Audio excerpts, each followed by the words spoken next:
No भूर्भुवः स्वः तत्सवितुर्वरेण्यं भर्गो देवस्य धीमहि धियो यो नः प्रचोदयात्। ओम शांति शांति शांति। नमस्कार मेरे प्यारे दोस्तों। ये भगवान श्री राम नाम महर्षि से बातचीत का 16वां वीडियो है। ये वीडियो शुरू होता है 181वीं बातचीत से। यज्ञदत्वा ने निवर्तन्ते तद्वाम ब्रह्मम। वह धाम कौन सा है? क्या यह महत्तत्व से परे जो शुद्ध संवित है वही तो नहीं है? महर्षि हाँ। भक्त न निवर्तन्ते का अर्थ है पुनः अज्ञान से आवृत न होना। महर्षि हाँ। भक्त क्या इसका यह अभिप्राय है कि महत्तत्व प्राप्त करने वाले भी अविद्या के जाल से मुक्त नहीं हुए? महर्षि इस कथन का कि सर्वलोक ब्रह्मलोक तक मनुष्य को पुनर्जन्म से मुक्त नहीं करते, यही अभिप्राय है। भगवत गीता कहती है मुझे प्राप्त कर पुनर्जन्म नहीं होता, अन्य सब बंधन में है। इसके अतिरिक्त जब तक तुम यह कल्पना करोगे कि गति है जैसा कि गत्वा शब्द का अभिप्राय है, तब तक पुनरावृत्ति भी होगी। गति में पूर्वगमनम की संभावना निहित है। जन्म क्या है? यह अहंकार का जन्म है। जन्म लेकर किसी जगह जाओगे, जहाँ जाओगे वहाँ से पुनः आगमन होगा। अतः यह सब शब्दाडंबर त्याग दो। तुम्हारा निज स्वरूप जैसा है वैसा रहो। देखो तुम कौन हो एवं आत्म भाव में रहो। जन्म मरण आवागमन से रहित भक्त सत्य। तथापि यह सत्य प्राय सुनकर भी हम धोखे में आ जाते हैं तथा हम इसे भुला देते हैं। महर्षि यह सही है, प्राय स्मरण कराने की आवश्यकता है। 182वीं बातचीत।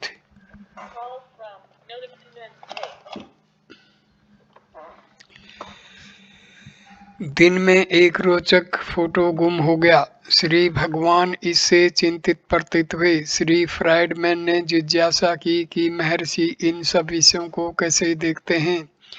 श्री भगवान ने कहा, कल्पना करो तुम स्वप्न में मुझे पोलैंड ले जा रहे हो। जाकर तुम मुझसे प्रश्न करो, मैंने ऐसा ऐसा स्वप्न देखा था, क्या आपने ऐसा स्वप्न देखा अथवा आप इसको जानते हैं, अथवा आपका इस संबंध में क्या दृष्टिकोण है? भक्त किंतु आपको अपने समक्ष हुई घटनाओं का भी भान नहीं है। महर्षि ये सब मन की चेष्टाएं हैं तथा ये प्रश्न भी। तदुपरांत श्री भगवान ने श्री राम द्वारा सीता की खोज संबंधी एक कथा सुनाई। पार्वती ने शिव से जिज्ञासा की कि राम पूर्ण पुरुष होकर सीता के खो जाने से दुखी क्यों हैं। शिव ने कहा कि राम अब भी पूर्ण पुरुष हैं। यदि उनके पूर्णत्व की परीक्षा करना आवश्यक हो तो पार्वती सीता बनकर राम के समक्ष जाएं तथा देखें क्या होता है। पार्वती ने ऐसा ही किया। राम ने उनकी उपेक्षा की तथा चक्षुहीन व्यक्ति के समान बिना पार्वती को देखे हे सीता करते आगे बढ़ गए। 13 मार्च 1936। 183वीं बातचीत। बम्बई के एक सज्जन ने कहा, मैंने श्री अरविंद आश्रम में माँ से निमन प्रश्न किया। मैं मन को संकल्प रहित शून्यावस्था में रखता हूँ जिससे ईश्वर अपने आप को अपने वास्तविक रूप में दर्शन दे सकें, किंतु मुझे कोई अनुभूति नहीं हुई। उत्तर इस प्रकार था, विचार ठीक है, ऊपर से शक्ति अवतरित होगी, यह प्रत्यक्ष अनुभव है। प्रश्नकर्ता ने आगे के लिए मार्गदर्शन चाहा। महर्षि है वैसे रहो, अवतरित होने अथवा प्रकट होने को कुछ नहीं है, केवल अहंकार की निवृत्ति की आवश्यकता है। वह जो है सदैव है, अब भी तुम वही हो, तुम मुझसे अलग नहीं हो। तुम शून्य देखते हो, शून्य को देखने हेतु तुम वहाँ हो, तुम किसकी प्रतीक्षा करते हो? यह संकल्प मैंने दर्शन नहीं किया तथा दर्शन की आशा एवं कुछ प्राप्ति की इच्छा, यह सभी अहंकार की चेष्टाएं हैं। तुम अहंकार के जाल में फंस गए हो। यह सब अहंकार कहता है तुम नहीं, जैसे हो वैसे रहो और कुछ नहीं। 184वीं बातचीत। महर्षि, मूलाधारा को नीचे, हृदय को मध्य में तथा मस्तिष्क को शिखर अथवा इन सब से ऊपर अनुमान करना, यह सब भूल है। एक शब्द में संकल्प करना, यह तुम्हारा वास्तविक स्वरूप नहीं है। 185वीं बातचीत। महर्षि, धर्म ग्रंथों में ये पाई जाती है, मौन से कथन किया, शिथिल रहकर ही बताया। यह अव्यक्त शब्द कौन सा है? यह केवल मौन, प्रणव अथवा महावाक्य है। इन्हें शब्द भी कहा गया है। महावाक्य 4 हैं। नंबर 1 तत्वमसि, नंबर 2 अहम ब्रह्मास्मि, नंबर 3 अयम ब्रह्मा, अयम आत्मा ब्रह्म, प्रज्ञानम ब्रह्म। 186वीं बातचीत। महर्षि, हम समाचार पत्र तथा उसके अंतर्गत सब लेख पढ़ते हैं, किंतु स्वयं उस कागज के संबंध में कुछ भी जानने की चिंता नहीं करते। हम सार को नहीं अपितु छिलके को ग्रहण करते हैं। जिस आधार पर यह सब मुद्रित है वह कागज है। यदि हम आधार को जान ले तो अन्य सब कुछ ज्ञात हो जाएगा, यथा दीवार तथा उस पर अंकित चित्र। भक्त, आप एक ही सत्य प्रतिपादन कर रहे हैं, वह एक सत्य क्या है? महर्षि, वह एक केवल सत्य है, अस्तित्व जो जगत रूप में भासता है, पदार्थ जो हम देखते हैं तथा हम स्वयं। भक्त, आत्मा क्या है? क्या आत्मा के विषय में कोई अंतिम निर्णय है? महर्षि, पहले जानो आत्मा क्या है। जब हम आत्मा को जानेंगे तब यह प्रश्न ही नहीं रहेगा कि इसका अंतिम निर्णय है या नहीं है। तुम आत्मा किसे कहते हो? भक्त, जीव आत्मा है। महर्षि, जीव क्या है यह जानो। जीव तथा आत्मा में क्या अंतर है? जीव स्वयं आत्मा है अथवा आत्मा कोई पृथक वस्तु है जिसका तुम अनुभव करते हो। उसका अंत निश्चित है। जिसकी उत्पत्ति हुई है उसका अंत अथवा विनाश अवश्यंभावी है। जो अजन्मा है उसका अंत नहीं है। जो वास्तविकता है उसकी अनुभूति नहीं हो सकती, उसका अनुभव नहीं किया जा सकता। हमें खोजना चाहिए। जो दृश्यमान है वह क्या है? जो दिखता है उसका अंत निश्चित है। जो वास्तविकता है वह नित्य है। जो नवीन प्रकट होता है वह बाद में नष्ट होगा। भक्त, नरदेह में अवतीर्ण होने पर क्या होता है? जीव का क्या होता है? महर्षि, पहले हम यह जान लें कि हम क्या हैं। हम जानते नहीं कि हम क्या हैं, और जब तक हम यह न जान लें कि हम क्या हैं, ऐसे प्रश्न की कोई गुंजाइश नहीं है। श्री भगवान का आशय स्पष्ट ही देह आत्म बुद्धि से है, जिससे जन्म मरण की भ्रांति उत्पन्न होती है। आत्मा पृथ्वी, अग्नि, वायु एवं जल आदि तत्वों से दूषित नहीं हुई है। उसका न जन्म है न मरण। गीता अध्याय 2 श्लोक 11। अशोच्या अनुशोचस्त्वं प्रजावादश्च भाषसे। आदि जन्म किसका हुआ है? तुम मनुष्य किसे कहते हो? यदि जन्म, मृत्यु एवं मृत्यु के उपरांत के विषयों की जिज्ञासा के स्थान पर यह प्रश्न करो कि अब तुम कौन तथा कैसे हो, तो ये प्रश्न नहीं उठेंगे। सुषुप्ति, गहन निद्रा, स्वप्न तथा जागृति अवस्था में तुम समान हो। क्या मैं भाव जीव है अथवा देह जीव है? क्या यह संकल्प हमारा स्वरूप है अथवा यह अनुभव कि हम रहते हैं आदि हमारा स्वरूप है? गीता के श्लोक को उद्धरण करते हैं। यदा ते मोह कलिलम बुद्धि व्यर्थितदा ऋष्यति तदा गंतासी निर्वेदम श्रोतव्यश्च श्रुतश्च। भक्त आत्म विचार क्यों आवश्यक है? महर्षि, यदि तुम आत्म विचार नहीं करोगे तो लोक विचार चुपके से घुसता है। जो नहीं है उसे पाने का प्रयास किया जाता है, न कि उसे जो वास्तविक है। जो तुम खोजते हो उसकी एक बार प्राप्ति के बाद विचार भी समाप्त हो जाते हैं और तुम उसी में स्थिर हो जाते हो। जब तक देहात्म बुद्धि है, आत्मा खोई हुई कही जाती है तथा व्यक्ति को उसे प्राप्त करने का निर्देश किया जाता है, परंतु स्वयं आत्मा कभी नहीं खोती, वह नित्य है। देह को आत्मा कहते हैं, इंद्रिय को आत्मा कहते हैं। इसी प्रकार जीवात्मा, परमात्मा आदि हैं। हजारों वस्तुओं को आत्मा की संज्ञा दी जाती है। आत्मा की खोज से अभिप्राय है वास्तविक आत्मा को जानना। समाधि केवल तथा सहज। 187वीं बातचीत। मैं कहता हूँ कि समाधिस्थ मनुष्य की देह आत्मा का निरंतर ध्यान करने के कारण गतिहीन हो जाती है, वह सक्रिय हो अथवा निष्क्रिय। ऐसे ध्यान में संलग्न मन देह अथवा इंद्रियों की चंचलता से प्रभावित नहीं होता। शारीरिक क्रिया से पूर्व मन की चंचलता आवश्यक नहीं होती। एक मत यह भी है कि शारीरिक चंचलता निर्विकल्प समाधि नहीं होने देती। आपका क्या मत है? मैंने जो कहा है उसके आप साक्षात प्रमाण हैं। महर्षि, तुम दोनों ठीक ही हो। तुम सहज निर्विकल्प के बारे में कहते हो, दूसरा केवल निर्विकल्प के संबंध में। एक अवस्था में मन आत्मा के प्रकाश में लीन रहता है, जबकि सुषुप्ति में मन अज्ञान के अंधेरे में पड़ा रहता है। साधक दोनों में अंतर देखता है। समाधि टूटने पर प्रारंभ होती क्रियाशीलता, शारीरिक बेचैनी, दृष्टि, प्राण, मन की चंचलता, दृश्यों तथा क्रियाओं का भान, यह सब उसे बाधाएं हैं। किंतु सहज समाधि में स्वयं मन आत्मा में घुल गया है एवं नष्ट हो गया है।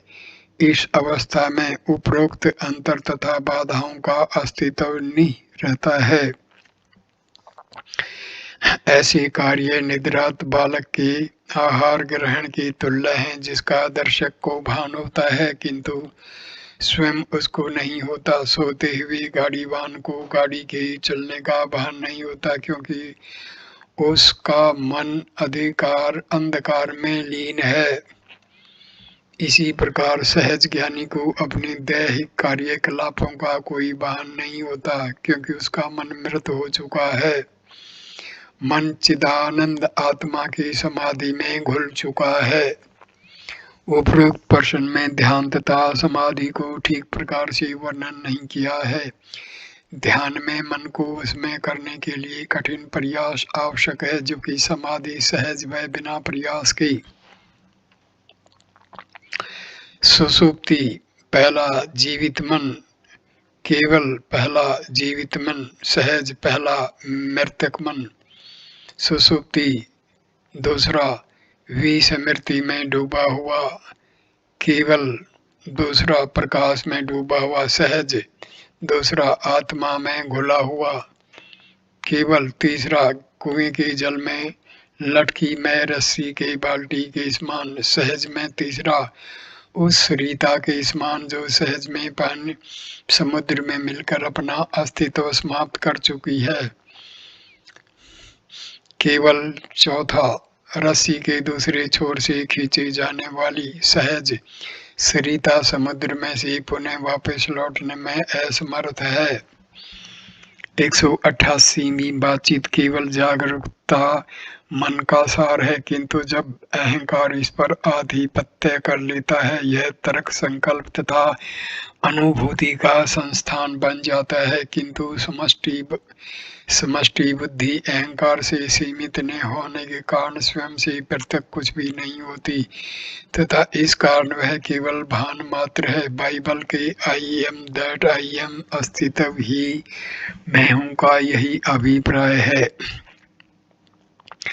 अहंकार से ग्रस्त हुआ मन अपनी शक्ति धीरे धीरे नष्ट कर चुका है तथा कष्टदायक संकल्पों का दमन करने में अत्यंत दुर्बल हो गया है।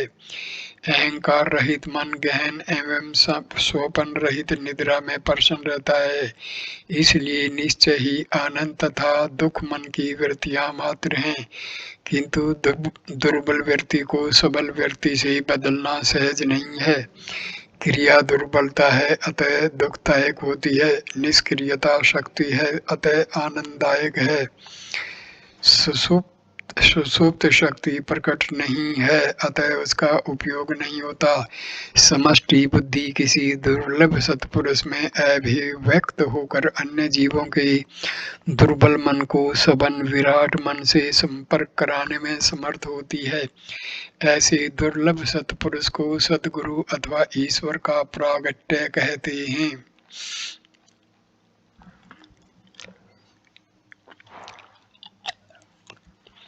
19 मई 1936 189वीं बातचीत मध्यम उम्र के फ्रांसीसी श्री एम ऑलिवर लोकोम्बे भारतीय सभ्यता संस्थान पेरिस विश्वविद्यालय के प्रतिनिधि होकर भारत की यात्रा पर थे। फ्रेंच भारत से यहाँ पधारे। अन्य व्यक्तियों के अतिरिक्त वे महर्षि के भी दर्शन करना चाहते थे। वे आश्रम में लगभग 3 घंटे रहे। वे मूल संस्कृत में भगवत गीता, उपनिषद, सूत्र आचार्य शंकर एवं रामानुज की भाषा सहित पढ़ चुके थे। उन्होंने प्रश्न किया, क्या महर्षि का उपदेश वही है जो शंकर का है? महर्षि का उपदेश केवल अपने स्वयं का अनुभव तथा साक्षात्कार की अभिव्यक्ति है। दूसरों को यह श्री शंकर के समान मालूम होता है। भक्त निश्चय ही क्या इस साक्षात्कार को अन्य प्रकार से भी व्यक्त किया जा सकता है? महर्षि ज्ञानी पुरुष अपनी भाषा का प्रयोग करेगा। श्री भगवान ने आगे कहा, मौन सर्वोत्तम भाषा है। भक्त हठ योग तथा तांत्रिक साधना के संबंध में महर्षि क्या कहते हैं? महर्षि प्रचलित पद्धतियों में से महर्षि किसी की आलोचना नहीं करते। मन की शुद्धि हेतु सभी उत्तम है, क्योंकि शुद्ध मन ही उनकी पद्धति का ग्रहण करने में तथा दृढ़तापूर्वक उसका अभ्यास करने में समर्थ है। भक्त कार्य, ज्ञान, भक्ति अथवा हठ आदि भिन्न योगों में सर्वोत्तम कौन सा है? महर्षि उपदेश सार का 10वां छंद देखिए। आत्मा में स्थिर रहना ही इन सब के उच्चतम भाव के तुल्य है। महर्षि ने फिर कहा, स्वपन रहित सुषुप्ति में न जगत है, न अहंकार और न दुख, किंतु आत्मा रहती है। जागृति में इन सब के रहते हुए भी आत्मा विद्यमान है। आत्मा के सदोदित प्रसाद का साक्षात करने हेतु केवल अस्थायी घटनाक्रम निवारण करना है। तुम्हारा स्वरूप आनंद है। पहले ये सब नान तब जिस आधार पर उमड़ रहे हैं इसको ज्ञात करो और तुम उसका आधार बने रहो। भक्त सत्य है। आशय यह है कि नित्य सिद्ध आत्मा का साक्षात करने हेतु सीमित अनात्मा का निवारण करना है। यही शंकर का कथन है, न ग्रहण करना है न त्यागना। महर्षि ऐसा ही है। अलग से कहा यह समझते हैं। भक्त एक साधक सामान्यतया कर्म किस प्रकार करे? महर्षि स्वयं को कर्ता न मानते हुए, उदाहरणार्थ जब तुम पेरिस में थे तब क्या तुम्हारा संकल्प यह इस जगह आने का था? भक्त नहीं। महर्षि तुमने देखा कि तुम बिना संकल्प के ही कर्म कर रहे हो। गीता के अनुसार कोई मनुष्य बिना कर्म किए नहीं रह सकता। जिस उद्देश्य से व्यक्ति को जन्म हुआ है वह पूरा होगा, चाहे तुम उसे पसंद करो अथवा न करो। उद्देश्य को पूरा होने दो। भक्त इतनी पद्धतियों का वर्णन क्यों किया गया है? उदाहरणार्थ श्री रामकृष्ण के मत से मोक्ष हेतु भक्ति सर्वश्रेष्ठ साधन है। महर्षि, यह सब साधक की दृष्टि बिंदु पर निर्भर करता है। तुमने गीता का अध्ययन किया है। श्री कृष्ण कहते हैं, ऐसा समय कभी नहीं था जब मैं, तुम तथा ये राजा नहीं थे। क्या ऐसा भी नहीं है कि ये भविष्य में नहीं होंगे? जो असत्य है वह कभी नहीं रहता, परंतु जो सत्य है वह कभी नष्ट नहीं होता। जिसकी सत्ता थी, अभी भी तथा भविष्य में भी रहेगी। पुनः इस सत्य का उपदेश मैंने आदित्य को किया। उसने इसका मनु आदि को उपदेश दिया। अर्जुन ने जिज्ञासा की, ऐसा कैसे हो सकता है? आप कुछ वर्ष पूर्व अपनी हाल में जन्मे हो, आपने आदित्य को कैसे उपदेश दिया होगा? श्री कृष्ण का उत्तर था, हाँ, पूर्व में हमारे अनेक जन्म हो चुके हैं। मैं अपने जन्म जानता हूँ, जबकि तुम अपने नहीं जानते। उन पूर्व के जन्मों में क्या हुआ यह मैं तुमको कहता हूँ। देखो, जो कृष्ण यह कह रहे थे कि न तो मैं था, न तुम थे, न ये राजा थे, अब कहते हैं कि पूर्व में उनके अनेक जन्म हो चुके हैं। कृष्ण ने अपनी बात का खंडन नहीं किया है, तथापि ऐसा प्रतीत होता है वे अर्जुन के दृष्टिकोण के सदृश होकर उसी के स्तर पर बात करते हैं। इसी प्रकार समानांतर अंश बाइबल में है, जहाँ ईसा कहते हैं, अब्राहम थे, उससे पहले मैं हूँ। ज्ञानियों की वाणी समय, स्थान, जन साधारण तथा अन्य परिस्थितियों के अनुसार होती है। यात्री ने कहा, वे दुख के साथ जा रहे हैं।